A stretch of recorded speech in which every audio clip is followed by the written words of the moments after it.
Assalamualaikum warahmatullahi wabarakatuh. Kembali bersama saya Cak Wahib. Kali ini saya akan membicarakan sebuah kasus yang cukup viral, bahkan sangat viral. Udah berlangsung cukup lama, berbulan-bulan. Udah mendekati ending atau enggak saya nggak tahu. Yang jelas andai ini sebuah drama Korea, tak lagi mengasihkan. Lebih baik dihentikan begitu maksud saya. Saya itu cukup tua, jadi saya pernah hidup di zaman Bapak Presiden Soeharto. Jadi cukup menakutkan, bahkan sangat menakutkan bagi saya untuk membahas persoalan ini. Jadi saya tidak akan membahas persoalan tersebut. Yang saya bahas adalah keinginan saya atau usul saya. Seperti apa kasus ini dilanjutkan gitu ya. Saya berharap kasus ini dilanjutkan tertutup saja dari publik. Media nggak usah tahu. Media nggak usah memberitahukan kepada kita. Tertutup saja, hanya orang-orang yang berkepentingan yang perlu tahu. Diselidiki secara tertutup, dibawa ke pengadilan secara tertutup, divonis secara tertutup, dan selanjutnya tertutup saja. Ini menurut saya penting agar kita cukup bahagia, agar kita bahagia. Gini ya, kita itu memviralkan kasus ini, harapan kita. Sesusah apapun rakyat Indonesia, kita punya setitik harapan dengan memviralkan kasus ini. Kita yakin bahwa perjalanan kasus ini itu meskipun saat ini kita sedang susah, kita sedang berjalan di sebuah rel yang akan menjadi jauh lebih baik, dan lebih baik. Tapi nyatanya, ya begini nih, gimana lagi? Ini menurut saya lebih baik tertutup saja karena hidup itu kan ada kalanya gak selalu hubungannya dengan mendapatkan apapun yang kita inginkan ya. Gak selalu hubungan bagaimana caranya kita memenangkan setiap perlombaan. Ada kalanya hidup itu kan hubungannya dengan menerima kekalahan, menerima keadaan apapun yang terjadi. Dalam kasus ini kita terima saja lah sebagai rakyat Indonesia, kita terima saja kita kalah. Dan gak masalah kalah itu. Kita sebagai rakyat toh sering kalah. Jadi kalau sekali lagi kalah, bukan masalah besar bagi kita. Paling tidak dengan kekalahan ini paling tidak ya, kita akhirnya bersifat rasional. Kita akhirnya realistis dalam melihat sesuatu itu. Jangan sampai kita seperti pungut merindukan bulan kan. Itu kan cukup memalukan. Udah jelas-jelas kalah kan. Udah jelas-jelas gak mungkin mendapatkan.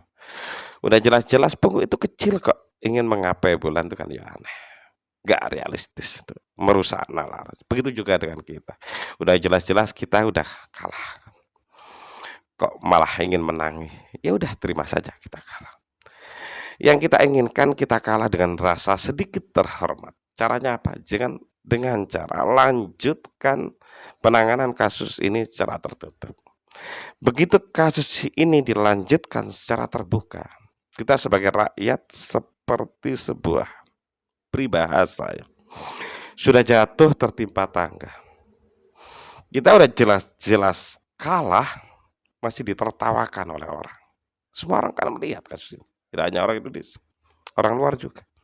Lihat tuh orang-orang rakyat Indonesia itu kalah dengan begitu memalukannya gitu.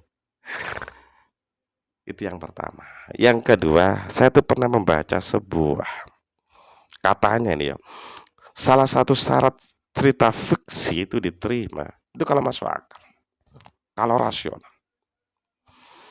Akal kita itu bangsa ini, akal rakyat ini yang udah rasional, udah bener ini.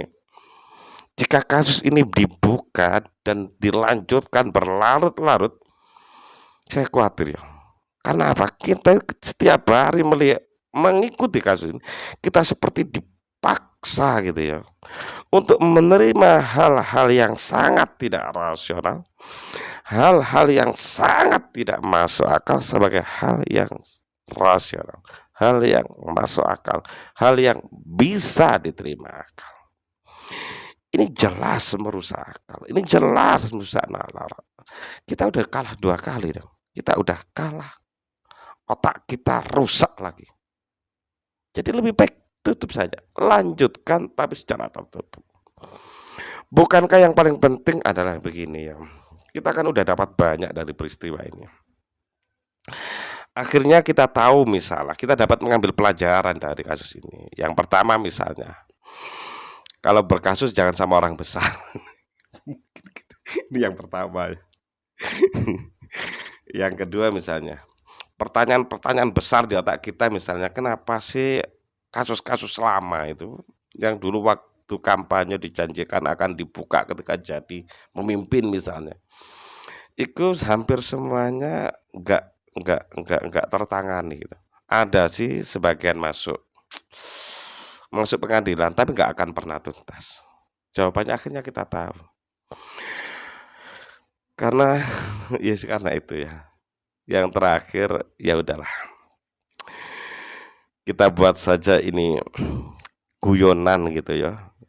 Di tengah-tengah kerepotan kita, di tengah-tengah katanya pemerintah menaikkan harga Pertalite dan seterusnya.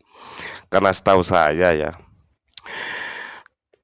guyonan atau humor terbaik itu adalah ketika kita sudah mampu menertawakan kesialan kita. Assalamualaikum warahmatullahi wabarakatuh.